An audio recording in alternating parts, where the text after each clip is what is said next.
Me llamo Elvira Mondragón, y a mis 70 años he aprendido a leer el silencio mejor que las palabras. Tras la muerte de mi esposo, esta casa en la colonia Roma se convirtió en mi refugio. Un porche angosto cubierto de bugambilias ventanas que aún olían a cedro y lluvia.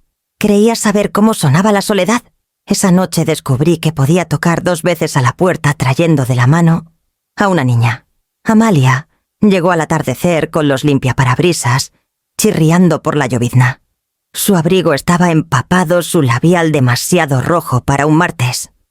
Solo una noche mamá dijo forzando una sonrisa que se deshacía por las orillas: «El trabajo está imposible». Detrás de ella, Clarita estaba quieta pequeña apretando un oso de peluche con una oreja medio rota. No saludó. No habló. La luz del porche atrapó sus pestañas mojadas como cuentas de cristal. Amalia dejó una bolsa floreada en el banco, revisando su celular una y otra vez. «Ya comió», dijo rápido. «Solo necesita un baño y dormir». Tomé la bolsa más ligera de lo que debería. Adentro un camisón doblado con demasiada pulcritud, un par de calcetines, ni cepillo de dientes, ni pijama, ni medicinas. «¿Segura que regresas mañana?», pregunté. «Claro». Se apartó el cabello detrás de la oreja como cuando mentía de adolescente. Luego se arrodilló, besó la frente de Clarita y susurró algo que no escuché. La niña no respondió. Noté el leve temblor en los dedos de Amalia al levantarse. «¿Estás bien, cariño?». Sus ojos se desviaron hacia la calle. «Estoy bien. No te preocupes». La puerta del coche cerró con un golpe hueco. Las luces traseras se desangraron en rojo en la niebla, luego desaparecieron al doblar la esquina. Por un momento solo escuché la lluvia golpeando el barandal del porche como nudillos tímidos. Dentro la casa se sentía más pequeña con las dos. Colgué el paraguas olvidado de Amalia junto a la puerta y encendí la lámpara cerca del sofá. Clarita se quedó donde su madre la dejó con el oso en el regazo, los zapatos puestos. Me agaché a su lado cuidando no abrumarla. «Vamos a ponerte cómoda», dije suavemente. «¿Quieres un chocolate caliente?». Asintió una vez, casi imperceptible. En la cocina la tetera silbó. Miré por la ventana medio esperando que el coche de Amalia reapareciera. La llovizna se había convertido en lluvia constante, lavando las farolas en halos borrosos. Cuando traje las tazas a la mesa, Clarita no se había movido. Miraba la puerta principal como esperando que alguien regresara por ella. Toqué su hombro con suavidad. «Volverá pronto, pequeña. Solo una noche». Su manita apretó el oso más fuerte. La lámpara parpadeó una vez, y por razones que no pude nombrar, fui a revisar las cerraduras. Cuando regresé ya se había dormido en el sofá, el chocolate intacto, el oso cerca a la lluvia, susurrando contra el vidrio. Cubrí con una cobija hasta su barbilla, susurré. «Solo una noche pequeña», y apagué la luz. El sonido de la lluvia se profundizó constante y frío, llevándonos silenciosamente hacia la mañana. La mañana amaneció pálida y débil, con una luz tenue filtrándose por las cortinas de encaje. La lluvia había pasado dejando el aire pesado con olor a cedro mojado. Me desperté temprano como siempre caminando por las habitaciones silenciosas, que aún guardaban rastros de la inquietud de ayer. Clarita estaba acurrucada en el sofá donde se durmió un brazo sobre su oso, la cobija enredada que usa a sus pies. Por un momento solo la observé respirar. Los niños tienen una forma de suavizar los bordes de una habitación. Incluso su silencio, aunque extraño, cargaba algo frágil y familiar. Fui a la cocina, puse la tetera, rompí 2 huevos en el sartén. El chisgueteo llenó el aire cotidiano y reconfortante. Abrí la ventana para dejar entrar el aire fresco. La calle afuera brillaba cada charco atrapando el sol en pequeños espejos temblorosos. «Buenos días, pequeña», dije cuando apareció en la puerta el cabello revuelto, los calcetines desiguales. No respondió, solo se frotó los ojos y se subió a la silla. Le serví un vaso de leche y acerqué un plato. «¿Dormiste bien?», asintió una vez, los ojos fijos en la mesa. Lo intenté de nuevo. «Tu mamá vendrá más tarde, ¿recuerdas? Tal vez hagamos algo rico para ella». «Nada». solo el suave golpe de su cuchara contra el vaso. Me giré hacia la estufa volteando los huevos. Detrás de mí vino un susurro tan tenue que casi creí imaginarlo. «Abue», miré por encima del hombro. «¿Sí, amor?» No me miró. Sus deditos apretaron el brazo del oso. «Mami me dijo que no te contara lo que vi en casa. La cuchara se me resbaló chocando contra la encimera. Los huevos sisearon y se quemaron en los bordes, el olor volviéndose áspero y amargo. Forcé mi voz a mantenerse firme. «¿Qué viste, pequeña? Clarita se congeló». Su labio tembló, los ojos grandes y brillantes, pero negó con la cabeza. «No puedo». Me agaché junto a su silla, cuidando no asustarla. «Está bien. Puedes contarle cualquier cosa a la abue. Lo prometo». Sus hombros se encorvaron. Miró al oso susurrándole algo al oído. No escuché las palabras. Luego comenzó a tararear suavemente un sonido sin melodía, que no encajaba en ninguna mañana. Puse mi mano sobre la suya. Sentí el pequeño pulso bajo su piel acelerado. «No tienes que hablar ahora», dije con suavidad. «Podemos solo estar aquí». Su mano se quedó rígida bajo la mía. Luego se relajó el tarareo desvaneciéndose en silencio. Apagué la estufa. Abrí más la ventana. La brisa trajo el olor a pan tostado y agua de lluvia. Intenté calmar mi respiración. Fuera lo que fuera que quiso decir, no era un juego de niños. Eso lo sabía. Comimos en silencio, o más bien fingí comer. Clarita picoteó su pan, la mirada perdida. Cuando terminó, bajó de la silla, fue al comedor y comenzó a alinear su oso y unas muñecas en una fila perfecta frente a la ventana. La observé desde la puerta. Las colocaba como si esperaran algo, o a alguien. El celular vibró en la encimera, un mensaje de Amalia. «Tarde un poco. Tal vez no llegue hoy. Te quiero». Miré las palabras hasta que se difuminaron. En el comedor, Claritas hablaba suavemente con sus juguetes, repitiendo la misma frase una y otra vez. Apenas la distinguí, algo sobre luces y puertas. Me acerqué, me arrodillé tras ella y aparté un mechón de su cara. «Estás a salvo aquí», murmuré. Se recargó en mí sin hablar. Su pequeño cuerpo temblaba. La abracé y sentí el peso de su silencio asentarse en mi pecho como una advertencia. Fuera lo que fuera, no había terminado. Apenas comenzaba. Esa tarde la lluvia regresó en gotas lentas, sin prisa. Clarita se durmió otra vez en el sofá, su oso apretado contra el pecho, la cobija deslizándose al suelo. Me senté cerca con un libro que no leía, dejando que el tic-tac del reloj llenara el silencio. Era el mismo ritmo que marcaba las siestas de hace años, cuando esta casa tenía más voces, más risas. A veces los recuerdos llegan como visitas que no invitaste, pero no puedes rechazar. Los míos siempre empezaban con la risa de Diego. La risa de mi hijo tenía una calidez que llenaba cualquier cuarto. Era constructor, manos ásperas, voz suave. Cuando se casó con Amalia pensé que había encontrado a su igual. Ella era vivaz entonces, una mujer que hablaba sin parar, sacándolo de su seriedad con bromas. Vivían a 2 calles en una casa rentada con persianas amarillas y un patio donde todo crecía salvaje. Yo pasaba los fines de semana ahí, ayudando a Amalia con la cena, mientras Diego asaba afuera con música sonando en un radio viejo. Clarita apenas caminaba entonces, sus rizos saltando mientras seguía a su papá de cuarto en cuarto. Él la levantaba y la giraba hasta que ella chillaba. Y luego una noche sonó el teléfono. Recuerdo el sonido de la lluvia esa noche también. Hubo un accidente en la obra cerca del río. Un andamio colapsado, dijeron. Un hombre entre otros 3. Diego Mondragón, de 34 años.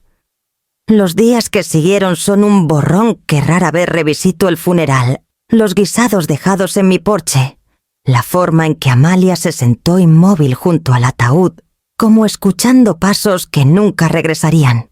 Después ella cambió. No fue inmediato, pero el duelo nunca se presenta cortésmente. Primero vinieron los cambios de trabajo: asistente de oficina, luego mesera, después un tiempo en una inmobiliaria que nunca pagaba a tiempo. Luego nuevos amigos rostros que no reconocía, voces que reían demasiado fuerte cuando visitaban.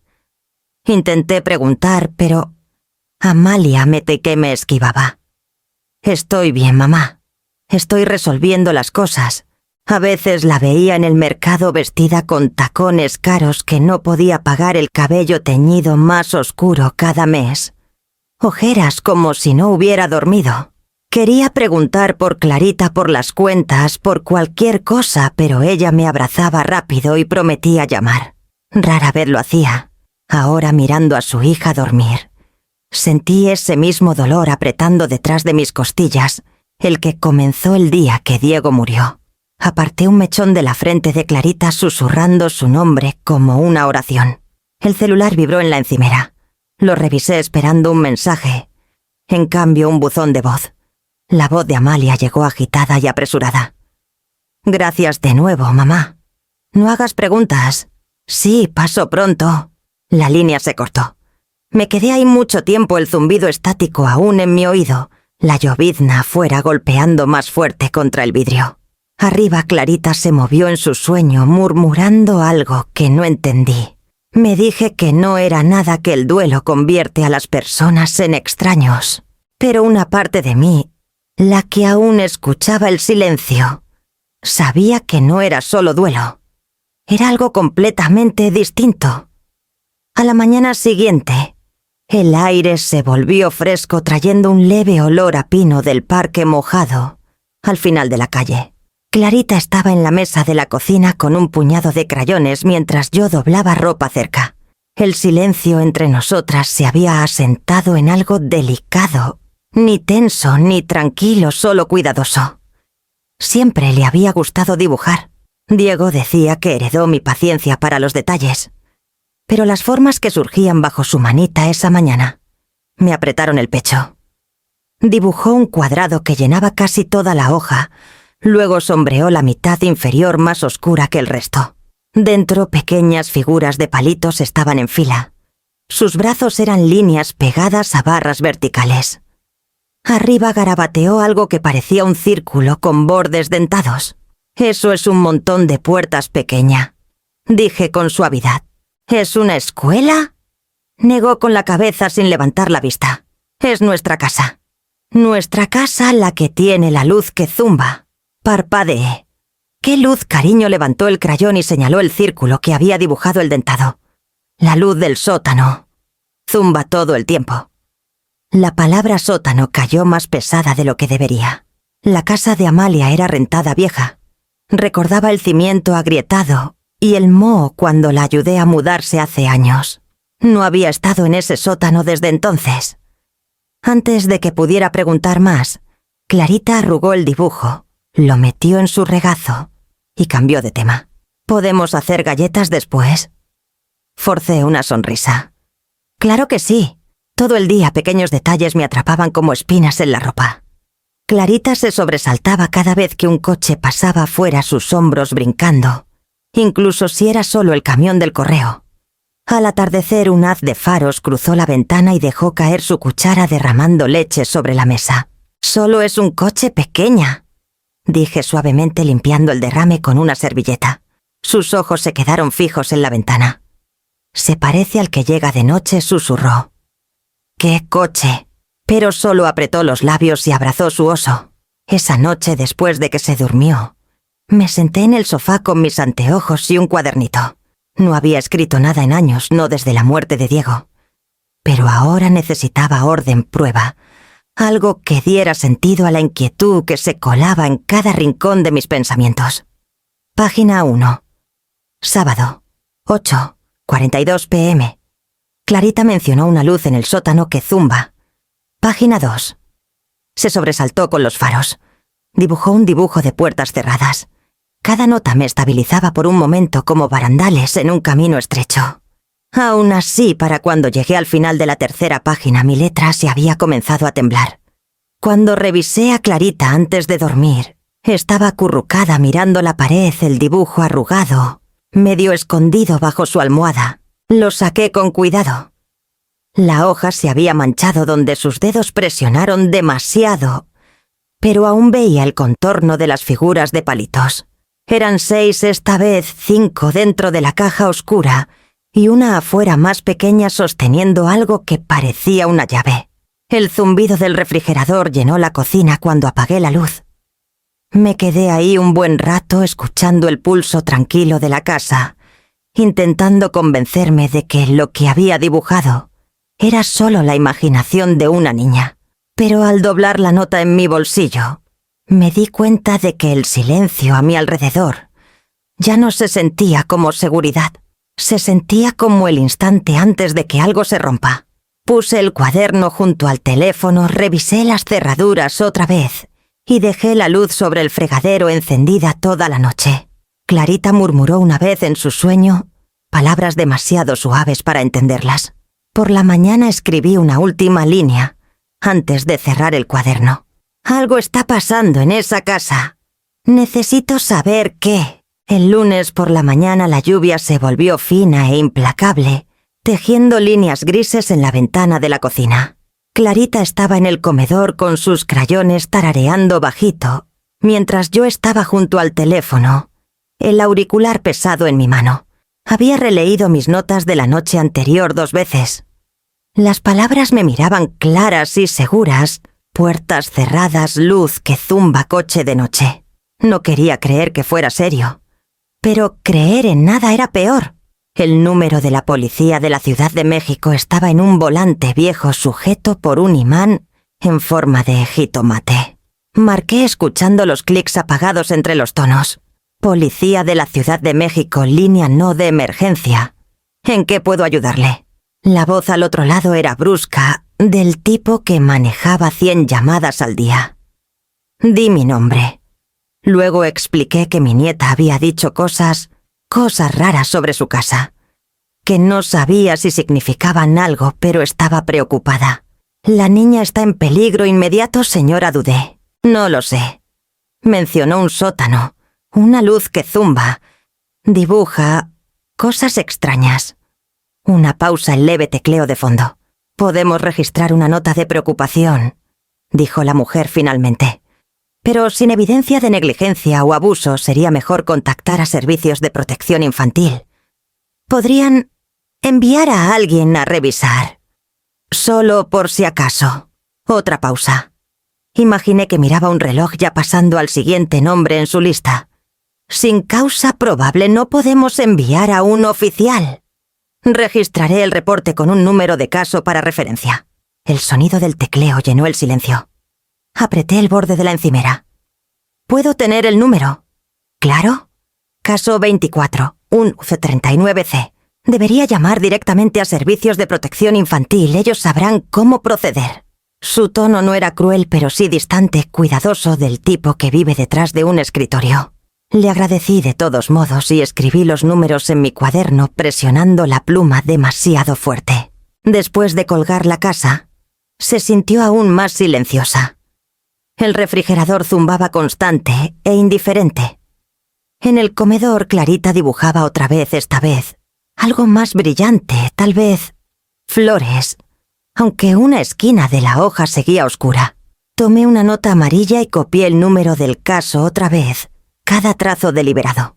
Luego caminé al refrigerador y la pegué junto al calendario. Se veía absurda ahí entre listas de compras y recordatorios de citas con el dentista.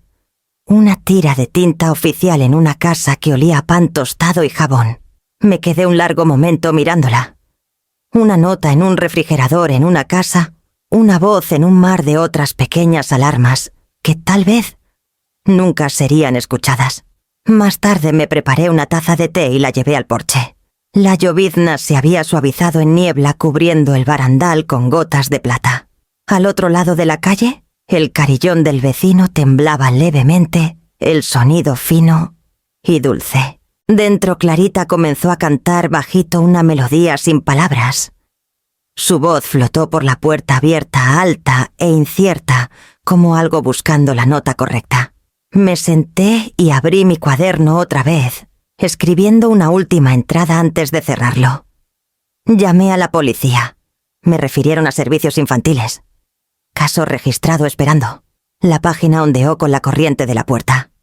La lluvia se intensificó susurrando contra el tejado, en un ritmo paciente como si el tiempo mismo hubiera decidido esperar conmigo. El martes por la tarde las nubes se habían aligerado lo suficiente para dejar una franja pálida de luz sobre el patio. Decidí llevar a Claritas a la escuela yo misma. Amalia aún no había llamado, y cada mensaje que enviaba regresaba con una sola palabra: ocupada.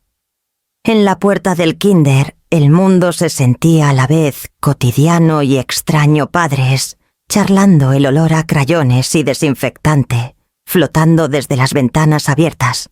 Clarita se aferró a mi manga hasta que vio a su maestra, una mujer delgada con el cabello castaño recogido en un moño bajo. «¿Señora Mondragón?», preguntó suavemente cuando me acerqué. «Soy Paloma Soria, la maestra de Clarita». Su voz tenía la calidez de alguien acostumbrado a calmar pequeñas tormentas. Se agachó junto a Clarita y sonrió. «¿Regresaste, pequeña? Te extrañamos ayer». Clarita asintió, pero no me soltó. Su mano seguía apretada en mi muñeca, sus ojos saltando hacia las luces del pasillo que parpadeaban arriba. Cuando empezó la clase, la maestra Soria me pidió un momento para ver y hablar. Me llevó a una pequeña oficina con soles de papel de construcción y árboles pintados con dedos. El aire olía levemente a pegamento y limpiador de limón. Cerró la puerta con suavidad. Quería contactarla. Clarita es una niña brillante, muy observadora, pero he notado cosas. Abrió una carpeta azul delgada en el escritorio. Adentro había páginas de notas y pequeños dibujos. «¿Se tapa los oídos cuando apagamos las luces para la siesta?», dijo en voz baja. «Dice que la oscuridad hace que las paredes zumben». Mi garganta se apretó. «¿Las paredes zumban?». La maestra asintió. «También dibujó esto la semana pasada». Me pasó una hoja. Era otro cuadrado lleno de garabatos oscuros, trazos gruesos y frenéticos. En una esquina una pequeña figura de palitos estaba agachada bajo una bombilla colgante. «Me dijo que la luz en su sótano hace ese sonido», añadió la maestra. Intenté preguntar con cuidado, pero se cerró. Se nota que tiene miedo de decir algo incorrecto. Dejé el dibujo con cuidado, temiendo romperlo. «Yo también he oído eso. Llamé a la policía ayer, me dijeron que contactara a servicios infantiles». La expresión de la maestra se suavizó. Hizo lo correcto. Soy reportera obligatoria, lo que significa que debo presentar mi propio informe cuando surge algo así. No significa que alguien esté en problemas, solo que nos aseguramos de que esté a salvo. Asentí, aunque mi corazón había comenzado a latir fuerte en mi pecho. «Le hablarán, sí. Asignarán una trabajadora social, probablemente hoy o mañana. Lo manejarán con cuidado». Llenó un formulario breve mientras yo estaba ahí, mis dedos trazando el borde del dibujo de Clarita. Al final firmó su nombre con una letra pulcra: Paloma Soria. La tinta azul se filtró ligeramente en el papel. Cuando me dio una copia, me miró a los ojos. «No está sola en esto, señora Mondragón. Pase lo que pase, nos aseguraremos de que la escuchen». La seguridad debería haberme consolado. En cambio, se sintió como estar al borde de algo que aún no veía claramente, algo demasiado grande para nombrar. Al salir pasé por el salón de Clarita. Estaba sentada con las piernas cruzadas en la alfombra, ordenando bloques de colores, los labios moviéndose en silencio. La asistente de la maestra tocó su hombro, y ella se estremeció antes de forzar una sonrisa. Afuera el aire olía a lluvia otra vez, aunque el cielo aún estaba claro. Caminé a casa despacio, apretando la carpeta contra mi pecho como si fuera algo frágil. En la mesa de la cocina la puse junto a mi cuaderno. Los 2 montones, mis notas temblorosas y la documentación precisa de la maestra parecían piezas del mismo rompecabezas incompleto. Por primera vez, sentí alivio y miedo a la vez. Alivio porque alguien más había visto lo que yo veía. Miedo porque ahora estaba escrito, sellado y real. Esa tarde llamé al número al final del formulario y dejé un mensaje para la trabajadora social asignada. Su nombre era Lia Bennett. Aún no la conocía, pero al colgar la sensación de espera comenzó de nuevo, solo que ahora tenía un nombre y un expediente en algún lugar de la ciudad, con el nombre de mi nieta escrito en la parte superior. Para el jueves la noticia ya se había extendido más de lo que imaginaba. Lo sentí al entrar al pequeño mercado en la avenida Insurgentes, la forma en que las conversaciones se apagaban y luego retomaban al pasar, más suaves, cautelosas. No eran gritos ni crueldad. Era peor la compasión cuidadosa que guardan para quienes creen que están perdiendo la cabeza. Pobrecita la señora Mondragón. Escuché susurrar a una cajera detrás del pasillo del pan. Tan buena persona, pero ya sabes, la edad hace lo suyo. Mantuve la cabeza alta empujando mi carrito, fingiendo leer etiquetas. El olor a granos de café y naranjas me envolvía como un recuerdo de mandados más simples de mañanas, cuando venía aquí con Diego pequeño jalándome la manga. Ahora cada paso se sentía como caminar sobre vidrio. En la caja el cajero, joven, educado, incómodo, evitó mis ojos. «Buenos días, señora Mondragón», dijo escaneando mis cosas demasiado rápido. «¿Cómo está su nieta? Bien», respondí, aunque la palabra se sentía como una promesa frágil que no podía cumplir. Afuera el cielo era un lienzo gris pálido sobre el barrio.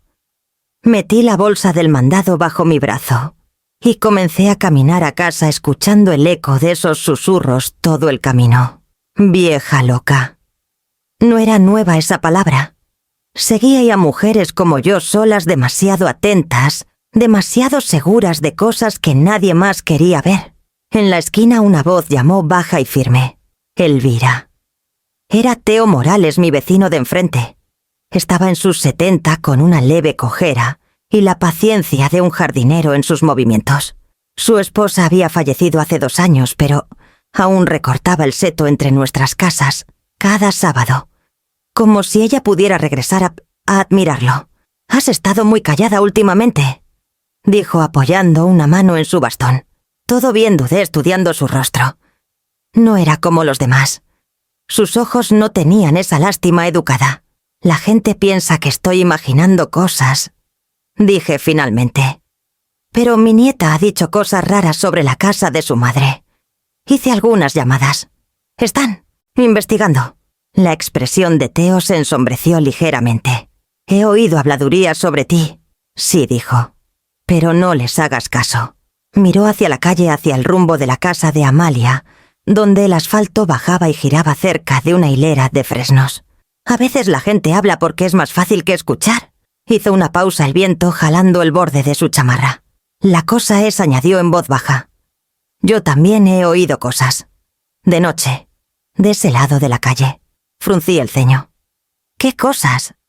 Cambió su peso como escogiendo cada palabra con cuidado. «No a menudo. Tal vez 1 o 2 veces por semana. Un coche llegando tarde. Una puerta cerrándose fuerte, luego llanto, del tipo que para demasiado rápido».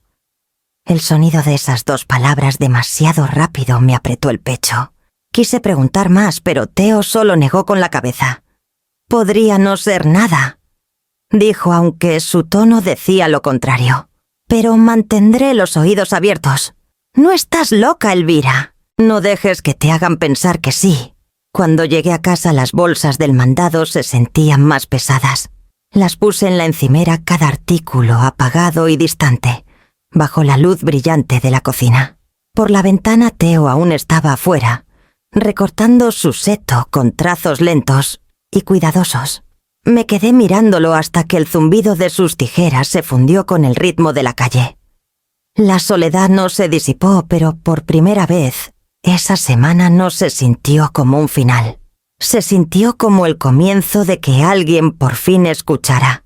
El golpe llegó justo después de las 9, suave, pero decidido.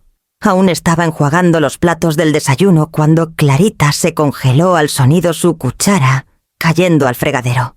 Me sequé las manos con un trapo y abrí la puerta sin a una mujer con un abrigo beige sosteniendo una carpeta contra su pecho.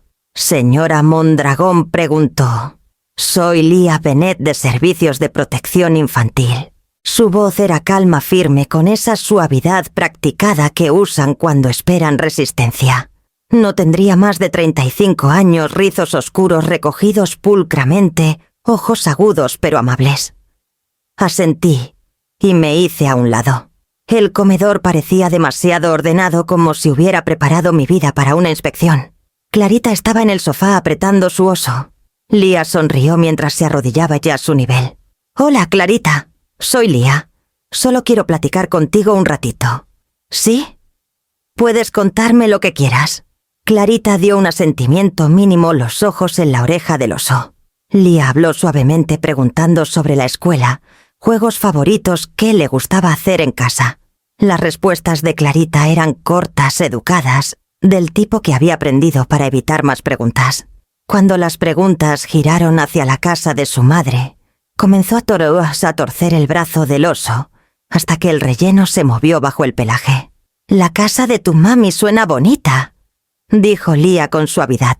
«¿Tienes un cuarto ahí?» Los labios de Clarita se apretaron. Sus ojos saltaron hacia mí y luego a la ventana. «A veces está oscuro», murmuró. Lia hizo una pausa, la pluma flotando.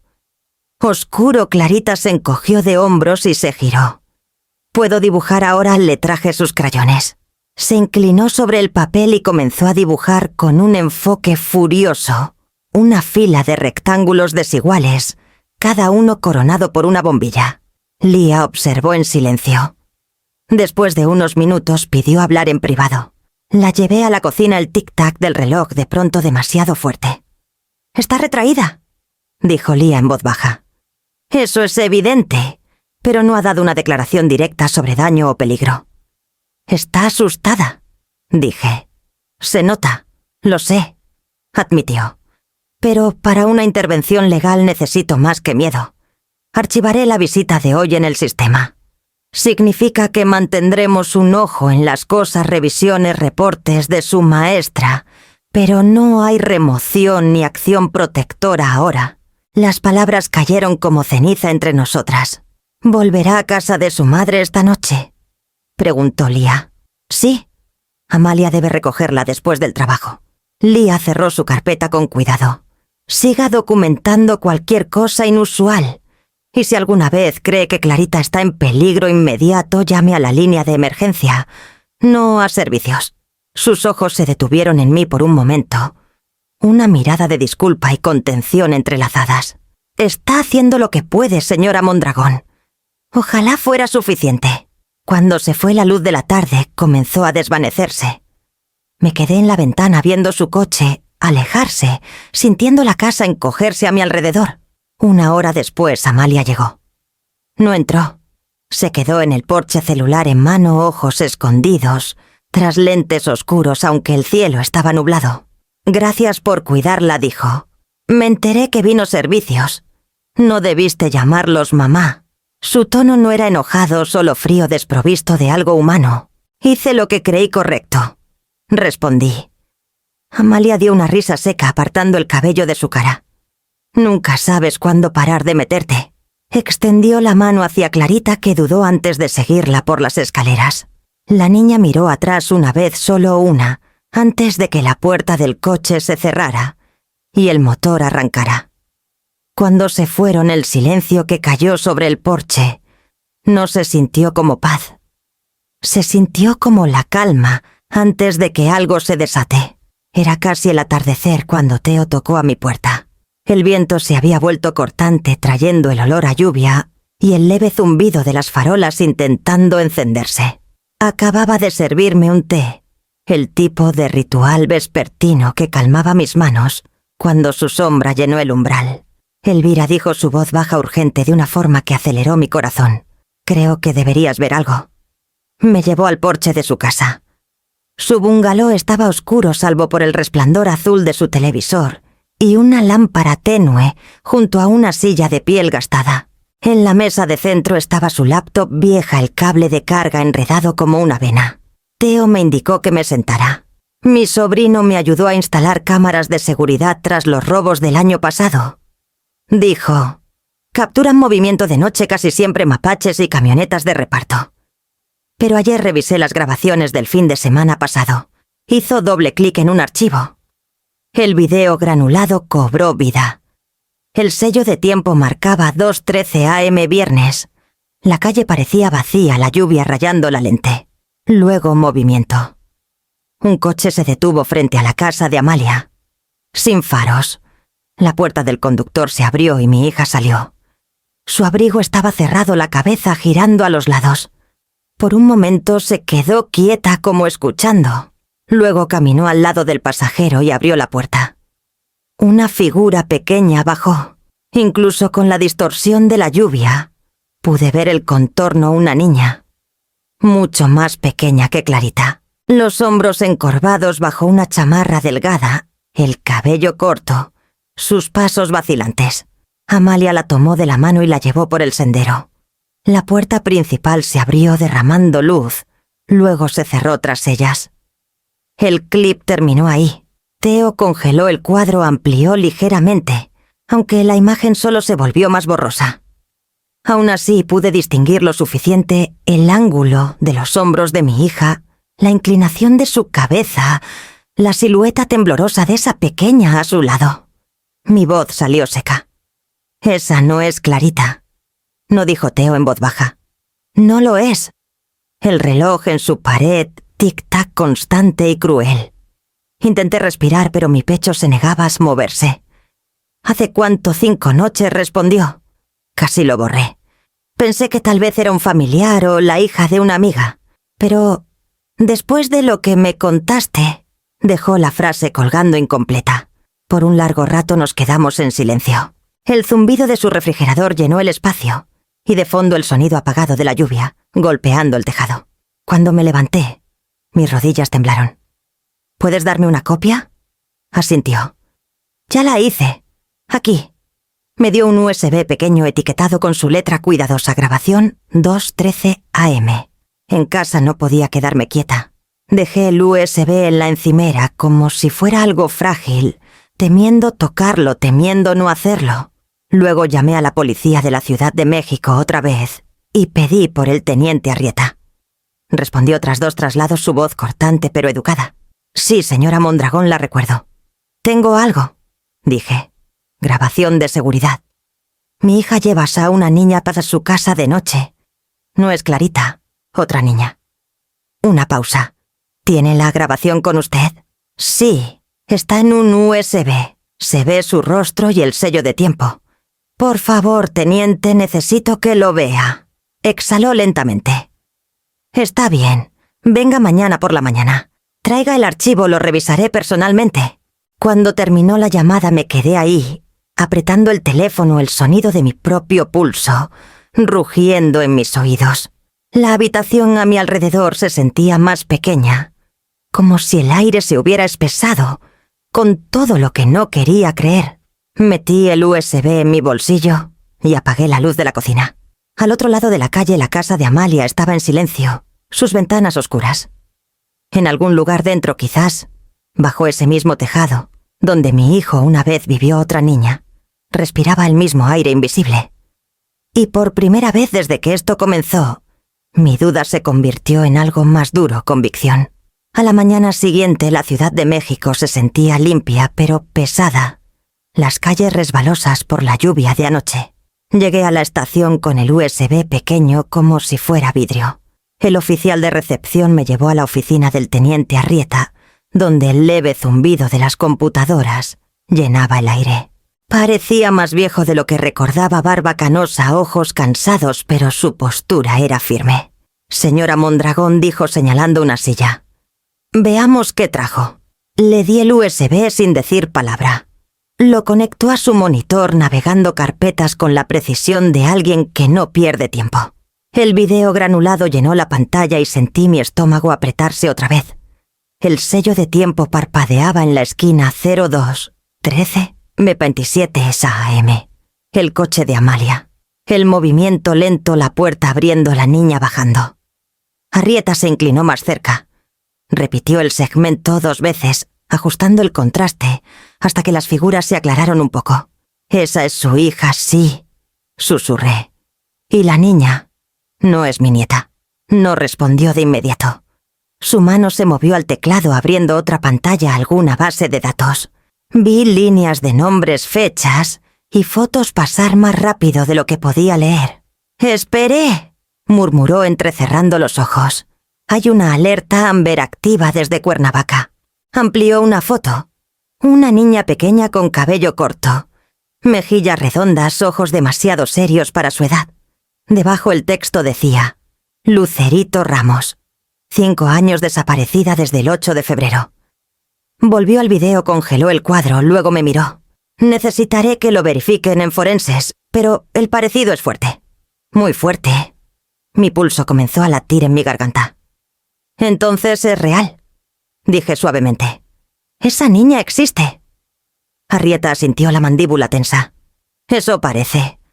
Se levantó caminando a casa de un escritorio secundario cubierto de reportes y cables. Tomó el teléfono hablando en un tono cortante pero practicado. Solicitó una orden de entrada y búsqueda de emergencia. Ubicación: Avenida Gardenias, 408, 27. Posible vínculo con caso de persona desaparecida en Cuernavaca. Enviando evidencia en video. Me miró entre frases, sus ojos firmes pero cautelosos. «Sí, coordínense con servicios infantiles». Continuó. «La trabajadora social Bennett ya registró una revisión de bienestar en esa dirección la semana pasada». El nombre de Lía me hizo contener el aliento. Ya no era solo yo. Cuando colgó me miró. «Esto tomará unas horas en procesarse. Una vez que la orden esté lista, actuamos. Si lo que hay en esa casa confirma la coincidencia». Se detuvo. «Hizo lo correcto, señora Mondragón». Las palabras deberían haberse sentido como una vindicación, pero cayeron en un lugar más pesado. Miré el cuadro fijo en el monitor, la mano de mi hija apretando esa muñeca pequeña, su rostro medio escondido por la luz del porche. Quería recordarla como era antes de la muerte de Diego, la joven que reía en mi cocina, que cantaba con la radio, mientras horneaba pasteles, que amaba y a su esposo con todo lo que tenía. Ahora esa imagen se había ido reemplazada por una mujer, guiando a la hija de alguien más hacia la oscuridad. Apreté mis palmas para que dejaran de temblar. «Teniente, cuando encuentren a esa niña». Mi voz se quebró. «¿También se llevarán a Clarita?». Sus ojos se suavizaron, aunque solo un poco. «Eso depende de lo que encontremos. Pero ahora la prioridad es la niña desaparecida. Lo demás lo manejaremos con cuidado». «Con cuidado». La palabra se sentía como una promesa frágil. Cuando salí la mañana se había aclarado la luz del sol, colándose por los huecos en las nubes. Me senté en las escaleras de la estación por un largo rato, mis manos frías contra el barandal. Al otro lado de la calle, el tráfico pasaba ordinario. Como siempre, el mundo indiferente a lo que podría estar pasando en una casa pequeña a kilómetros de distancia. Por primera vez en semanas mi miedo cambió. Ya no era sin rumbo, sino que se afiló en algo como propósito. En algún lugar en Cuernavaca una madre podría estar esperando una llamada como yo. Esperé una vez por una que nunca llegó. Y tal vez, finalmente, llegaría una que trajera a su hija a casa. Cuando miré mis manos de nuevo, me di cuenta de que habían dejado de temblar. Al amanecer el cielo se había vuelto del color del papel húmedo, el tipo de gris que la Ciudad de México lleva como segunda piel. Los patrulleros llegaron primero, sus faros cortando la llovizna fina. Seguí en la parte trasera de un vehículo de servicios infantiles, las manos apretadas en mi regazo, mientras los limpiaparabrisas iban y venían, y venían. Lía Bennett estaba a mi lado, su carpeta descansando en sus rodillas. No dijo mucho, solo cruzó mi mirada una vez cuando doblamos hacia la calle de Amalia. «Lo manejaremos con cuidado», murmuró. Cuando nos detuvimos frente a la casa, todo en mí quería correr. La casa que mi hijo alguna vez tuvo antes del accidente. Ahora parecía más pequeña, el porche ligeramente hundido, las ventanas vacías, como si contuvieran la respiración. El teniente Arrieta estaba cerca de la reja, su abrigo oscuro por la lluvia. «Procederemos con calma», dijo su tono cortante pero firme. Señora Mondragón, quédese atrás, por favor. Asentí, aunque el aire frío hacía temblar mis rodillas. El golpe en la puerta fue firme oficial. Por un momento nada. Luego pasos adentro rápidos desiguales, y Amalia apareció su rostro pálido bajo la luz del porche. «¿Qué es esto?», exigió. «¿Por qué están aquí, señora?», dijo Arrieta mostrando el documento. «Tenemos una orden de búsqueda legal relacionada con una investigación en curso. Haga el favor de hacerse a un lado». Sus ojos saltaron del papel a mí parada detrás de los oficiales. «Volviste a llamarlos», siseó. «No puedes parar». Abrí la boca, pero no salieron palabras. «No he hecho nada malo», continuó su voz temblando. «Están perdiendo el tiempo». Detrás de ella una voz masculina se alzó desde el fondo de la casa. «¿Qué demonios pasa aquí?». Era Ricardo, el hermano de su difunto esposo, el que se mudó tras el funeral de Diego, el que siempre me inquietó. Entró al umbral el cabello desarreglado, la mandíbula tensa. «No pueden entrar así nomás, señor», dijo Arrieta con calma. «Hágase a un lado». Ricardo lo miró acercándose. «Esto es acoso. Ella está de luto y ustedes alimentan las locuras de su madre». Lía intervino, calma pero firme. «Estamos aquí para garantizar la seguridad de menores. Cooperar hará esto más fácil para todos». La tensión era tan densa que se podía saborear. Amalia cruzó los brazos, los hombros temblando. «No hay nada que encontrar». «Lo verán». 2 oficiales entraron primero revisando la sala, la cocina, cada rincón ordinario y limpio.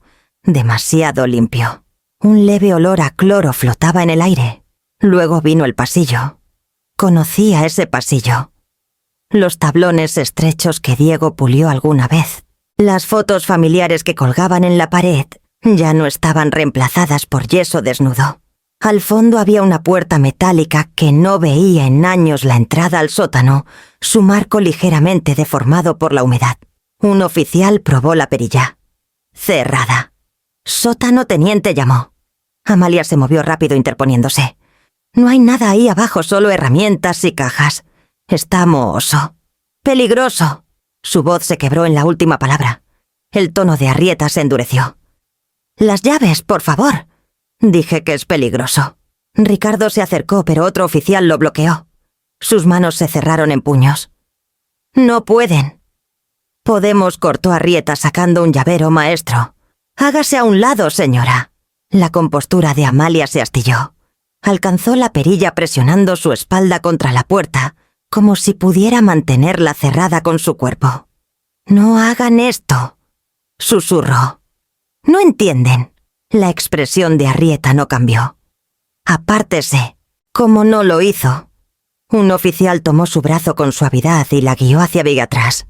Comenzó a llorar, no fuerte, no dramático, sino el sonido pequeño y roto de alguien cuyos secretos se habían quedado sin espacio. El oficial deslizó la llave en la cerradura. Por un latido todo se quedó quieto. La lluvia fuera, el murmullo de los radios, incluso mi respiración. El cerrojo chasqueó agudo y final. Amalia giró la cara, lágrimas corriendo por sus mejillas. «Por favor», dijo con voz ronca, «solo déjenlo cerrado». Pero Arrieta asintió a su equipo. La puerta chirrió al abrirse, y una ráfaga de aire húmedo salió frío, denso y rancio, trayendo consigo el leve zumbido de una luz eléctrica en algún lugar abajo. Alcancé a ver unas escaleras estrechas que se desvanecían en la sombra. Nadie habló. El silencio se sentía vivo, como si la casa misma estuviera conteniendo la respiración. Entonces Arrieta sacó su linterna y entró primero. Me quedé congelada en el umbral. Los sollozos apagados de mi hija detrás de mí. El sonido de la lluvia, mezclándose con algo más débil, incierto, subiendo desde la oscuridad abajo. Y por primera vez, entendí lo que vivía detrás de esa puerta. Había estado esperando ser encontrado. Lo primero que noté fue el olor. Concreto húmedo, óxido, y algo agrio como leche vieja y miedo. La linterna de Arrieta cortó un rayo tembloroso por las escaleras estrechas, iluminando polvo flotando en el aire como ceniza. Cada paso crujía bajo las botas de los oficiales. Me quedé arriba aferrando el marco de la puerta, temerosa de moverme, pero incapaz de apartar la mirada. Amalia sollozaba detrás de mí su voz, rompiéndose en fragmentos. «No entienden, la estaba protegiendo», gritó, sus manos temblando, sus muñecas ya sujetas por un oficial. «No saben lo que le iban a hacer». Nadie respondió. El único sonido venía de abajo, un leve gemido rítmico. «Teniente», llamó un oficial desde la oscuridad. «Hay alguien aquí». El tiempo colapsó en ruido. Botas raspando el tintineo metálico de una cadena, cayendo un susurro repentino de tela. Luego la voz de Arrieta, baja pero firme. «Necesitamos un médico». «Ahora...». Bajé antes de darme cuenta que me movía. El aire se espesaba con cada paso. Mi mano rozó la pared, estaba húmeda y fría. La luz se balanceó adelante, revelando un espacio de concreto pequeño, no más grande que mi despensa. En una esquina, bajo el parpadeo de una bombilla colgante, una niña estaba acurrucada en una cobija raída. Su piel era pálida, su rostro manchado de tierra, las rodillas contra el pecho. Un par de ojos oscuros miraron la explosión de luz parpadeando contra ella, amplios y aterrorizados. «Lucerito Ramos», dijo Arrieta suavemente, agachándose a su lado. «Tranquila, pequeña. Estás a salvo ahora». No habló, solo tembló. Sus labios se abrieron como para llorar, pero no salió sonido. Uno de los paramédicos, joven, calmado, moviéndose como si hubiera hecho esto demasiadas veces, dio un paso adelante cubriéndola con una cobija nueva. «Está deshidratada», murmuró. «Desnutrida. Pero está viva. Viva». La palabra resonó en mi cabeza lenta y pesada, como si no perteneciera a este lugar. Detrás de nosotros pasos retumbaron por las escaleras. Era Clarita, su voz pequeña, atravesando el caos. Abuelía Bennett la atrapó a medio camino, pero se soltó corriendo a mis brazos. Me arrodillé y la abracé fuerte, sintiendo su corazón contra el mío, rápido y aterrado. Enterró su cara en mi hombro, susurrando: «Mami está gritando». Arriba la voz de Amalia resonaba por la puerta abierta, alta, quebrada, desesperada. La necesitaba. Iban a llevársela con ese hombre. Arrieta subió las escaleras, su tono calmado pero final. «Señora, debe dejar de hablar. Tiene derecho a permanecer en silencio». El sonido de las esposas cortó el aire. Amalia gritó una vez ronca, casi feral, luego rompió en sollozos quedos. Abracé a Clarita más fuerte, meciéndola sin darme cuenta. Los paramédicos subieron a Lucerito en una camilla, su mano pequeña aferrando la cobija. Por un momento sus ojos encontraron los míos. No había reconocimiento ni gratitud, solo agotamiento y la mirada hueca y aturdida de una niña que había vivido demasiado tiempo en la oscuridad. Cuando llegamos al patio, la mañana se había transformado en una luz fría y sin color.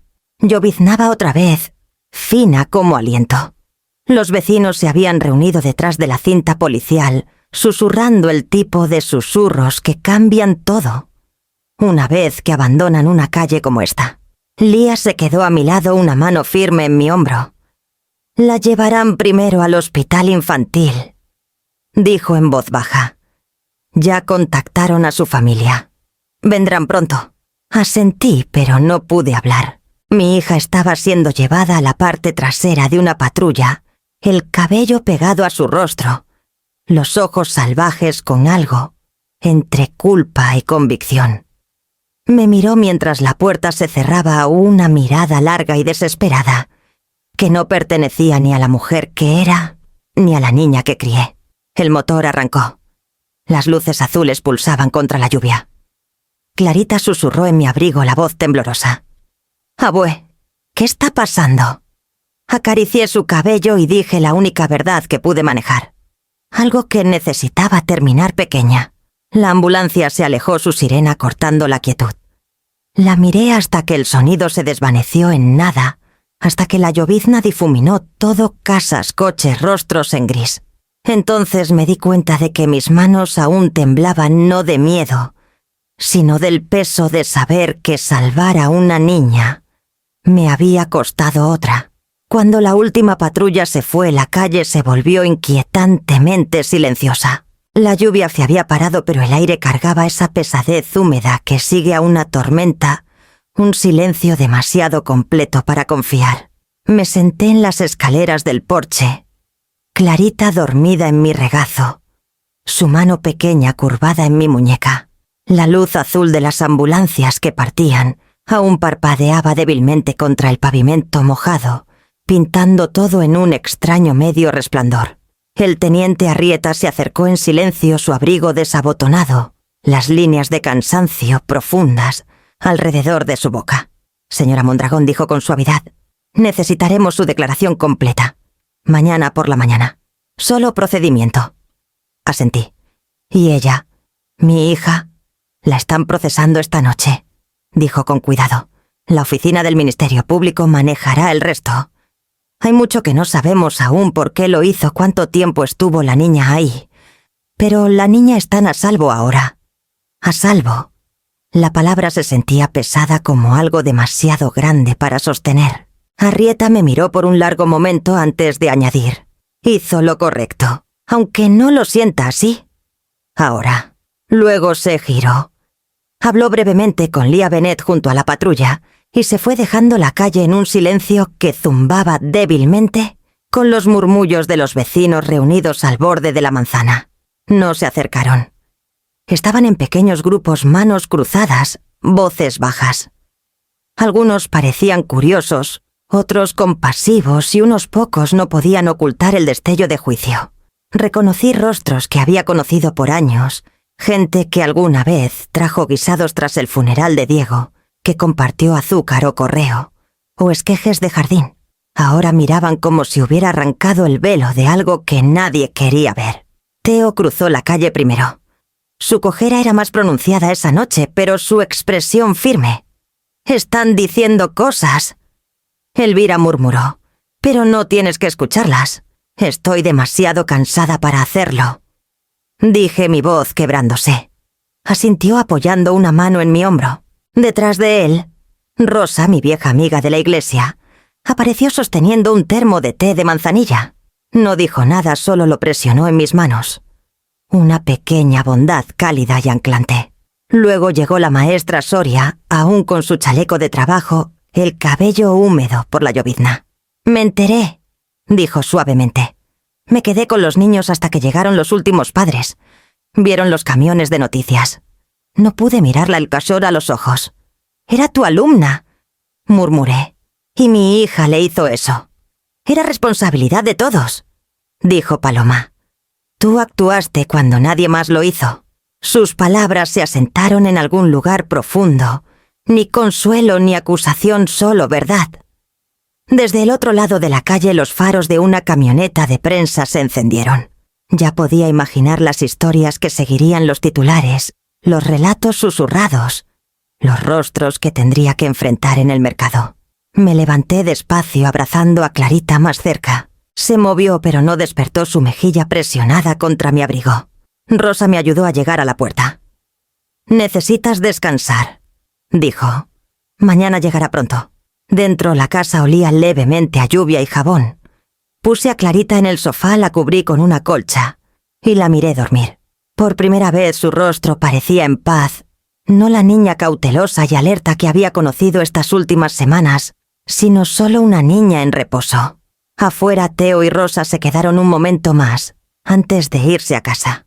Sus siluetas desaparecieron en la niebla, dejándome en la ventana con el sonido del reloj de la cocina y el leve zumbido de un mundo intentando enderezarse. Me quedé ahí hasta que el silencio se volvió absoluto, preguntándome cuándo hacer lo correcto. Había comenzado a sentirse tanto como estar sola. La carta de Servicios de Protección Infantil llegó 3 días después, deslizada bajo mi puerta en un sobre blanco sencillo. El sello en la parte superior no tenía calidez ni disculpa, solo una autoridad silenciosa y oficial que hizo temblar mis manos antes de abrirlo. Adentro había una sola página: notificación de aprobación de custodia temporal, Clarita Mondragón. Me senté en la mesa de la cocina por un largo tiempo leyendo las palabras una y otra vez. Cada línea se sentía más pesada que la anterior. Pendiente de revisión de los cargos de la acusada. sujeto a inspecciones trimestrales del hogar, condicionado a evaluación psicológica. Frente a mí, Clarita coloreaba en silencio. Había dibujado un campo de tulipanes, cada uno del color equivocado, tallos azules, hojas rojas, pero no importaba. Su tarareo llenaba la habitación suave y sin melodía. La casa se había acostumbrado a ese sonido otra vez. Cuando tocaron fue suave, casi apologético. Lia Bennett estaba en la puerta, portapapeles bajo el brazo. «Buenos días, señora Mondragón. ¿Puedo pasar para la inspección final?» Su presencia, aunque profesional, se había suavizado desde esa noche. Los bordes del protocolo suavizados por lo que habíamos vivido juntas. «Claro», dije guiándola adentro. Recorrió las habitaciones metódicamente, revisando alarmas de humo, probando cerraduras de ventanas, midiendo la distancia entre la estufa y la encimera. «También necesitaremos un plan de seguridad», dijo hojeando sus formularios. «Alguien cercano en caso de emergencias». «Teo Morales», respondí. «Al otro lado de la calle». Aceptó ser contacto. Sonrió débilmente. «Bien. Ayuda a tener a alguien cerca». Cuando terminó nos sentamos en el comedor. Puso el documento final frente a mí, 4 páginas impecables, sujetas con un clip. Al final una línea esperaba mi nombre. «Esto le otorga la custodia temporal hasta la audiencia en la corte», dijo con suavidad. «Después un juez determinará si se vuelve permanente». Miré el papel, el pequeño espacio, donde mi firma me ataría a toda responsabilidad que el amor ya había exigido. Mi mano tembló al tomar la pluma. Por un momento vi la letra de Diego en mi mente, la forma en que firmaba cheques o tarjetas de cumpleaños, el lazo tranquilo de su nombre. Pensé en Amalia también, cómo había firmado su licencia de matrimonio, con el mismo garbo, cómo sus letras se habían vuelto más pequeñas con los años, como si intentara desvanecerse en ellas. Cuando la tinta tocó el papel, se sintió como cerrar un círculo que nunca quise dibujar. Lia recogió los formularios deslizándolos en su carpeta. «Llamaremos cuando se fije la fecha de la corte». «Ha hecho todo bien, señora Mondragón». Asentí, aunque la palabra bien no encajaba con la forma de mi corazón. Después de que se fue, me quedé en la ventana viendo la lluvia correr por el vidrio. Al otro lado de la calle, Teo estaba podando su seto otra vez, como si la vida misma tuviera que recortarse con cuidado para no crecer salvaje. Clarita entró sosteniendo su dibujo. «¿Podemos poner esto en el refri?», preguntó. «Claro», dije tomándolo con suavidad de sus manos. Sonrió una sonrisa pequeña y tranquila y volvió a sus crayones. El papel crujió suavemente entre mis dedos antes de fijarlo junto a la orden de custodia. 2 pedazos de papel, uno en color, otro en ley. Ambos frágiles. Ambos de alguna manera nuestros. La primavera llegó tarde ese año, como si la ciudad misma estuviera aprendiendo a empezar de nuevo. Para abril, los árboles de jacaranda a lo largo del Paseo de la Reforma finalmente florecían sus pétalos pegándose a los capós de los coches y las bancas del parque como confeti suave. Comencé a llevar a Clarita a la terapia cada martes por la tarde, 4 calles abajo, una cruzando. Le gustaba contar las grietas en la banqueta tomándome de la mano los primeros pasos, luego soltándome cuando veía la puerta roja del consultorio de la doctora Heller. Dentro, la sala de espera olía levemente a lavanda y crayones. Había estantes con libros infantiles y un cesto lleno de muñecas, todas un poco desgastadas por el uso. Clarita siempre elegía las mismas 2, una pequeña sin un zapato y una más alta con cabello castaño enredado. Nunca las nombraba, solo las llamaba la niña y la ayudante. Desde mi silla junto a la ventana la veía moverlas con cuidado por el suelo de la casita de muñecas, los labios fruncidos en concentración. Al principio las mantenía en la habitación más baja, la que ella llamaba el sótano. Con las semanas comenzaron a subir las escaleras. En una sesión se detuvo a medio camino susurrando algo a las muñecas, luego las movió al porchecito pintado. La doctora Heller me miró ese día, su expresión amable pero mesurada. «Progreso», dijo suavemente. «En casa intenté hacer mi propio progreso. Comencé a asistir a un grupo de apoyo para cuidadores familiares que se reunía en el sótano de una iglesia unitaria en la calle de Durango. La primera reunión apenas hablé. La sala estaba llena de abuelos, tías, padres adoptivos, cada uno cargando el futuro de alguien más en sus manos. Un hombre con ojos cansados habló de su sobrina adolescente y las pastillas que guardaba. Una mujer a mi lado lloró quedito mientras describía explicarle fechas de corte a un niño de 5 años. Cuando fue mi turno dudé. Mi hija espera juicio, dije finalmente. Mi nieta vive conmigo ahora. Está sanando, creo. Un murmullo de comprensión recorrió el grupo. No lástima, no sorpresa, solo un reconocimiento silencioso. Seguí regresando, semana tras semana. Algunas noches compartía historias sobre los dibujos de Clarita. Otras noches solo escuchaba. Había consuelo en ese pequeño círculo, en la forma en que el duelo de todos tenía formas diferentes, pero el mismo pulso. En casa los ritmos de nuestros días comenzaron a suavizarse. Las pesadillas que antes despertaban a Clarita gritando en la oscuridad se volvieron menos frecuentes. Todavía pedía que la luz del porche se quedara encendida, pero ya no se estremecía cuando apagaba la lámpara junto a su cama. A veces se acurrucaba en mi regazo, mientras leía en voz alta su cabello, oliendo levemente a champú de manzana. Otras veces tarareaba bajito mientras me ayudaba a doblar ropa, un sonido que semanas atrás había sido tragado por el silencio. Una noche horneamos galletas, una receta vieja que Diego amaba. Clarita derramó harina en la encimera, riendo sus mejillas espolvoreadas de blanco. Yo también reí, el tipo de risa que empieza profunda en el pecho y te sorprende al salir. Por un segundo vi la sonrisa de su padre brillar en su rostro libre y luminosa. Después de que se fue a la cama me senté junto a la ventana con una taza de té, la casa en silencio, salvo por el tic-tac del reloj de la cocina. Al otro lado de la calle la luz del porche de Teo brillaba constante. A lo lejos podía escuchar música tenue, el radio de alguien tocando un vals lento, de otra década. Flotaba por el aire mojado por la lluvia suave y vacilante, como una pregunta que no necesitaba respuesta. Sanar, estaba aprendiendo, no era un acto único, sino un trabajo largo, un doblar constante de momentos en días de miedo, en suavidad. Y en ese silencio comencé a caer a entender que el perdón no llega con palabras o disculpas. A veces viene como el silencio, entre dos latidos, cuando te das cuenta de que el mundo ha comenzado a respirar de nuevo. Para principios del verano las lilas habían florecido otra vez, junto a la reja de la escuela, su aroma flotando por las ventanas abiertas del gimnasio. Sillas plegables se alineaban en el suelo en filas cuidadosas del tipo usado para reuniones de padres o funciones escolares. Pero esa noche las pancartas en la pared decían algo distinto.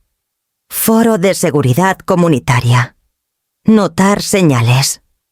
Escuchar el silencio. No quería estar y hablar al principio. La atención pública siempre me incomodaba y últimamente tenía un filo más agudo. Algunos de los rostros aquí eran los mismos que cruzaban la calle, para evitarme los mismos que susurraban detrás de los mostradores. Pero cuando la maestra Soria llamó hace un mes y dijo: «Si puedes ver la gente te escuchará», me encontré diciendo que sí. El teniente Arrieta estuvo en el podio primero. Su tono era mesurado, oficial. Cuando hablamos de prevención dijo: «No hablamos de sospechas. Hablamos de notar patrones, cambios en el comportamiento, pequeños miedos, inconsistencias que apuntan a algo bajo la superficie». Describió el proceso en palabras simples: reportar, verificar las limitaciones de la burocracia. No ocultó la frustración tampoco. «Estamos entrenados para actuar solo cuando hay causa», dijo. «Pero a veces la causa llega demasiado tarde». Hubo un murmullo en la multitud, madres, maestros, jubilados, dueños de tiendas. Vi a Teo en la última fila, brazos cruzados, ojos firmes. Rosa estaba a su lado, las manos apretadas alrededor de su bolso. Luego la maestra Soria tomó el micrófono. Habló con la autoridad silenciosa de alguien que había pasado su vida leyendo los rostros de los niños. Estamos aquí porque una de los nuestros vio algo que no debería haber tenido que ver, dijo. Y porque una comunidad miró para otro lado creyendo que la bondad significaba guardar distancia. No es así. Su voz se quebró por un momento, luego señaló hacia mí. La señora Mondragón quiere decir unas palabras. El sonido de mi nombre removió algo en la sala: curiosidad, culpa, reconocimiento. Me levanté las rodillas inestables y caminé al frente. El micrófono chilló brevemente antes de asentarse en un zumbido. Miré las filas de rostros vecinos padres, la misma ciudad en la que había vivido por casi 50 años, y por un latido no encontré por dónde empezar. Cuando esto comenzó dije, finalmente pensé que solo estaba siendo cuidadosa. Mi nieta dijo cosas que no encajaban e intenté darles sentido. Las escribí en un cuaderno no porque pensara que alguien las leería, sino porque necesitaba recordar lo que había oído. Un movimiento recorrió la audiencia, el cambio inquieto de la conciencia.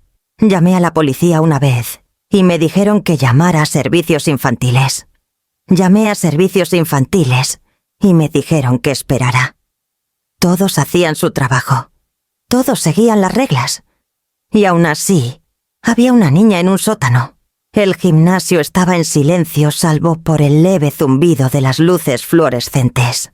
No estoy aquí para avergonzar a nadie, continué. Pero he aprendido que el amor no siempre es callado. A veces el amor debe hacer ruido. A veces tiene que llamar, tocar y seguir tocando, hasta que alguien conteste.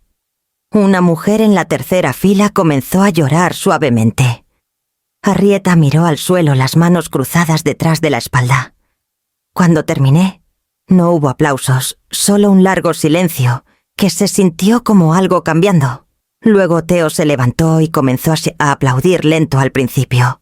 Luego otros se unieron, el sonido extendiéndose desigual, imperfecto, pero real. Después de que terminó la reunión, la gente se quedó. Padres se acercaron a preguntar cómo estaba Clarita. Otros solo asintieron, el tipo de asentimiento que cargaba una disculpa silenciosa. Afuera la luz del atardecer caía dorada por los fresnos. Clarita esperaba cerca del coche con su cuaderno de dibujo trazando formas en el sol que se desvanecía. Mientras manejábamos a casa con las ventanas abajo, el aroma de las lilas aún nos seguía. Atrás las luces del gimnasio se apagaron una por una, y por primera vez en mucho tiempo, sentí que la ciudad no solo miraba, escuchaba. Para finales de agosto el aire se había asentado en esa calidez suave y permisiva que solo el fin del verano trae. La casa olía levemente a pulidor de limón y té vespertino. En el porche la placa de latón que Teo me ayudó a montar junto a la luz atrapaba el resplandor del sol poniente. Hogar solo por invitación.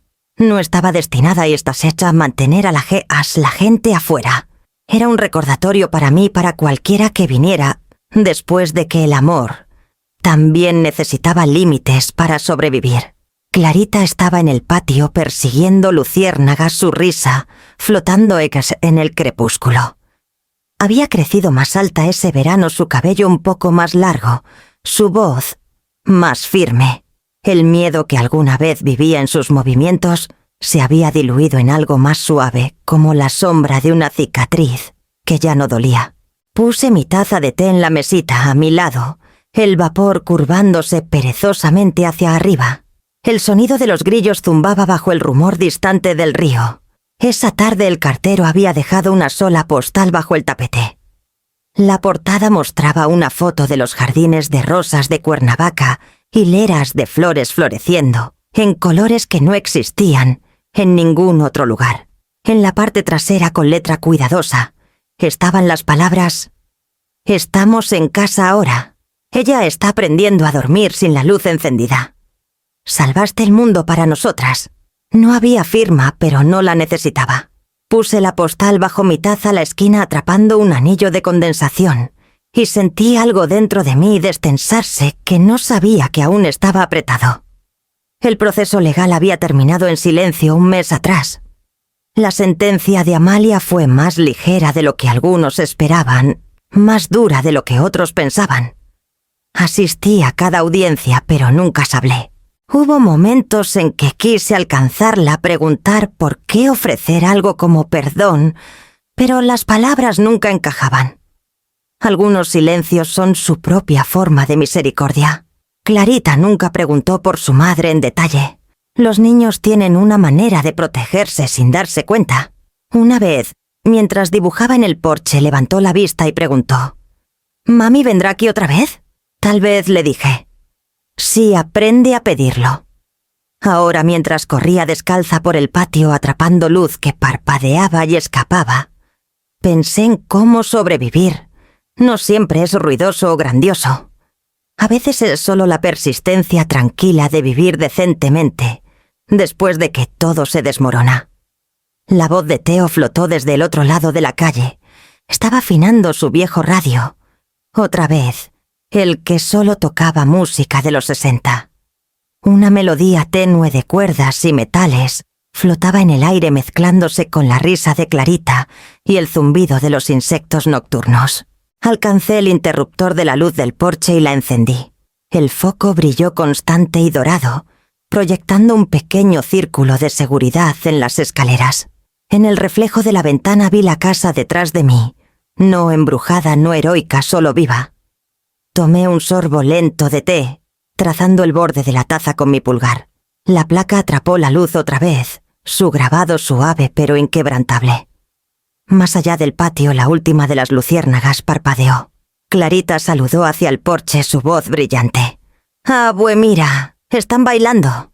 Sonreí y levanté mi taza en respuesta. La noche se profundizó calma y completa, y por primera vez en mucho tiempo, el silencio se sintió como valentía.